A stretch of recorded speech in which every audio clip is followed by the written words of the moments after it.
ABK Radio, l'interview.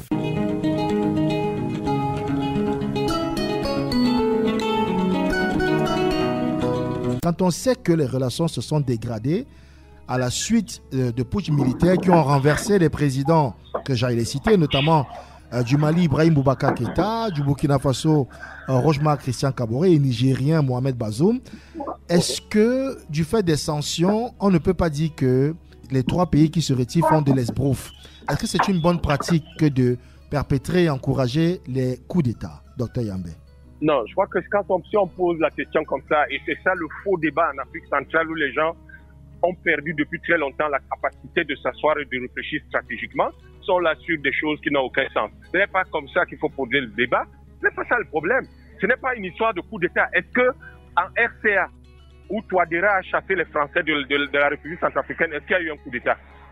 Que les gens arrêtent de dire tout et n'importe quoi. J'ai lu cette réflexion dans un certain nombre de commentaires de types qui sont des universitaires. Des types qui sont des universitaires qui ont... Raison de plus pour le prendre au sérieux, non, docteur Yambé? Mais non, on ne peut pas prendre ça au sérieux. Je dis, Touadéra a chassé les Français de RCA. Est-ce qu'il a fait un coup d'État? Est-ce qu'il est militaire? Ça n'a rien à voir. Il s'agit simplement d'être un vrai homme. C'est tout. Vous avez des types sans aucune personnalité qui dirigent nos États et qui n'ont pas la capacité de dire non. C'est ça le fond du problème. Et si des types ne sont pas capables de dire non et de protéger leur peuple, il ne faut pas que les gens commencent à croire que parce que des militaires le font ailleurs, il n'y a même pas un seul civil qui le fait. Touadéra le fait. Touadéra est à côté là. Il est en Afrique centrale. Il n'est pas militaire. Il n'a pas fait un coup d'État. Hein? C'est un modèle. On n'a pas besoin d'aller chercher très loin. Il n'a pas fait de coup d'État. Et vous avez donc aujourd'hui un certain nombre de choses, par exemple, dans ces pays de l'AES, des usines de toutes sortes, hein, des cimenteries, des usines de traitement de déchets miniers, des centrales nucléaires. Pendant que vous avez des premiers ministres dans certains pays d'Afrique centrale qui s'occupent des poubelles des routes dans les quartiers. Les gens sont en train de parler de construire des centrales nucléaires. C'est ça les vrais garçons. Et il se trouve donc que, en réalité, nous faisons trop d'autosatisfaction en Afrique centrale, comme si on était une grande région du monde, alors que on est la région la plus pauvre de la planète. Les gens, ils ne le comprennent pas. Hein. L'Afrique centrale, c'est la région la plus pauvre de la planète, la plus arriérée. C'est la région la moins développée. Et on est là tout le temps à faire de l'autosatisfaction. Ouais, nous, vous n'avez rien. Vous êtes le plus pauvre de la planète, monsieur. Et si on ne veut pas accepter ça, on ne sera pas sérieux. On ne saura pas qu'il faut faire des efforts. Les gens sont là. Ils disent qu'ils font des programmes de réformes économiques. Mais l'économie se fonde sur quoi? Monsieur, sur la monnaie. Vous n'avez pas de monnaie, vous voulez réformer quoi? Si vous voulez réformer quelque chose, vous réformez d'abord la monnaie. Il ne faut rien. Ils dorment, ils bavardent, ils ronflent, ils se présentent comme s'ils étaient les meilleurs du monde. C'est les derniers de la planète. Prenez toutes les statistiques qui existent au niveau de la Banque mondiale, du FMI, du NewSed, de l'OMC, l'Afrique centrale. C'est les derniers de la planète. Et donc, il se trouve que le fond du problème, c'est pas qu'on soit militaire ou pas. Le fond du problème, c'est quelle qualité de dirigeant on a. Est-ce qu'on a des types qui ont la capacité de se lever, de prendre les décisions stratégiques qui correspondent aux attentes du peuple, qui permettent de construire le peuple, qui permettent de donner un avenir, de donner un défi à relever au peuple et de pouvoir donc, de façon absolument souveraine et indépendante, parvenir à se donner les moyens du développement, de la fierté, les moyens de satisfaire les besoins de la population. Voilà le fond du problème. Ça n'a rien à voir avec la tenue militaire, ça n'a rien à voir avec le fait qu'il y ait des coups d'État ou qu'il n'y en ait pas. Il s'est trouvé que là-bas, il y a eu un coup d'État. En République centrafricaine, il n'y en a pas eu. Donc, c'est un faux débat. Et quand j'entends ce débat porté par tout le monde, même par des gouvernements, qui passent leur temps à dire « Ouais, il ne faut pas parler des coups d'État, machin ». Personne ne veut parler des coups d'État, on s'en fout. La seule chose dont on veut parler, c'est est-ce que les gens vivent bien? Est-ce qu'on satisfait les besoins des populations? Est-ce qu'on ne détourne pas l'argent public? Est-ce qu'on a une gestion rigoureuse? Est-ce que nous avons des projets industriels? Est-ce que nous avons notre monnaie? Est-ce que nous sommes un pays souverain, libre? Est-ce que... Voilà les problèmes de fond. Mais docteur Yambé Timba, se comporte au-dessus de soi. L'économiste que vous êtes, est-ce qu'il ne faut pas craindre un blocus commercial à partir de là? Mais on s'en fout, mon Dieu. Mais pourquoi les Africains sont en train de craindre des choses comme ça? Cuba est sous blocus depuis 70 ans. Cuba est le pays où on vit le mieux dans le monde. L'embargo a été levé depuis. Non, je dis au moment où ils en sont restés plus de 60 ans. On vivait mieux là-bas à cause des États-Unis qui avaient imposé le blocus. Il faut que les Africains arrêtent d'avoir peur même de la moindre mouche qui passe par là. Les mouches, il y en aura toujours. Les blocus, les sanctions, les problèmes avec des gens. Et surtout avec les prédateurs, il y en aura toujours. Pourquoi vous avez peur d'eux?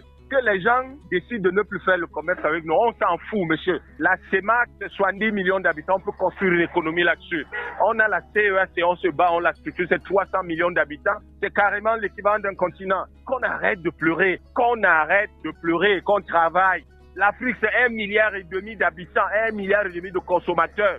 Ça veut dire que l'Afrique n'a même pas besoin d'exporter ses produits. L'Afrique n'a même pas besoin d'importer. Elle peut travailler toute seule et vivre en autarcie. 1,5 milliard de consommateurs.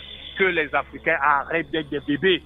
Que les chefs d'État africains arrêtent d'être des gamins. Que les gens prennent des décisions qui sont des décisions d'adultes. Ça veut dire quoi? Ça veut dire que vous êtes à la CEMAC. Si les Européens décident de ne plus faire de commerce avec vous, on s'en fout. Vous en faites avec la Chine. Vous en faites avec la Russie, vous en faites avec l'Inde, vous en faites avec le Brésil, vous en faites avec les BRICS. Que les Occidentaux arrêtent.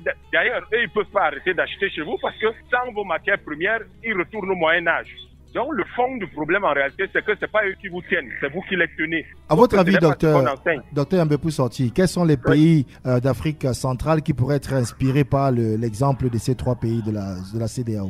Tous les pays devraient s'en inspirer. Aujourd'hui, dans la situation dans laquelle nous sommes, je crois que très rapidement, au niveau de la CEMAC, si on avait des panafricanistes à la tête de nos États et des hommes qui avaient une certaine idée de la souveraineté de nos pays, je crois que dès demain matin, le président en exercice de la CEMAC, qui est le président Touadéra, appellerait des gens pour leur dire nous créons une sorte de charte, nous sortons du franc CFA et on avance. Le Cameroun est le leader naturel de la CEMAC. Le Cameroun peut, du jour au lendemain, dire je sors du franc CFA. Si le Cameroun sort du franc CFA, tous les autres pays vont sortir. Pourquoi? Parce que tous ces pays dépendent à au moins 50% de leurs économies dépendent à au moins 50% du Cameroun. Donc, le Cameroun doit jouer son rôle de leader. Le Cameroun doit cesser d'être une sorte de lion qui dort. Et pendant qu'il dort, il y a les antilopes, les gazelles qui gambadent tout autour. Le Cameroun doit se réveiller. Un lion est toujours debout. Un lion est toujours actif. Un lion, même, c'est-à-dire que le simple fait de savoir qu'il existe doit rappeler à tout le monde qu'il est là. Le problème, c'est que le Cameroun est un lion qui dort. Il dort et en plus, il dort même affamé. Parce qu'en plus, il n'est même pas rassasié. Il manque de tout. Et il dort. Je ne comprends pas un pays comme ça où on manque de tout, mais les gens dorment. Où les dirigeants, on ne sait pas ce qu'ils font en fait. On n'a pas de route, on n'a pas d'eau, on n'a pas d'électricité, on n'a pas de laboratoire dans les universités, on n'a pas de bibliothèque dans les universités, il n'y a pas d'infrastructure, il n'y a rien du tout. On n'arrive même pas à produire à manger. On est obligé d'aller voir les Vietnamiens, les Chinois négocier, pardon, donner un peu de riz, etc. Vous dormez, le Cameroun dort. Or, on peut jouer ce rôle-là. J'espère qu'en 2025, on va donner la chance à un panafricaniste de diriger ce pays. Et ce panafricanisme-là, je peux vous le garantir, en 10 ans, il fera de ce pays un paradis. Ça, c'est possible avec le dynamisme des Camerounais, la créativité des Camerounais, la fertile imagination des Camerounais, cette espèce de capacité que les Camerounais ont à transformer la moindre petite chose en de l'or. Il leur faut simplement les dirigeants qui permettent d'accompagner un tel mouvement, de le porter, de les écouter et de pouvoir réaliser pour eux les choses qui vont leur permettre de dire au monde quel est leur talent. Et les Camerounais sont très talentueux, tout comme d'ailleurs tous les Africains, mais il faudrait qu'il y ait des dirigeants à la hauteur d'un tel talent. Merci. Pour le moment, excusez-moi, historiquement, nous n'en avons pas. Merci. Le seul qui au Cameroun a essayé de soulever le peuple à ce niveau-là a été Oumyobé. Le reste depuis, c'est pas bon, c'est pas au niveau du talent des Camerounais, c'est pas au niveau de la capacité que les Camerounais et les Africains ont à transformer leur environnement et à pouvoir se développer, à être souverains.